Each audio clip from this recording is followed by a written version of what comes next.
watu na mpindi edu makokososola mbele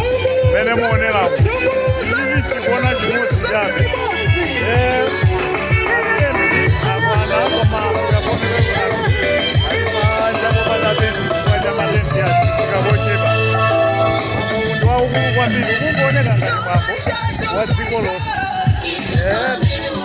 amene ndio oyimba pachalo jere mpokoka akuli juma ndiko maroba naye yewa roba naye ngamume ndi munde chimene jena ndi awakama sena ila uko ona mene mukolera maroba iba ko basi manye aya saname mwapo ngatumu nauone jibadile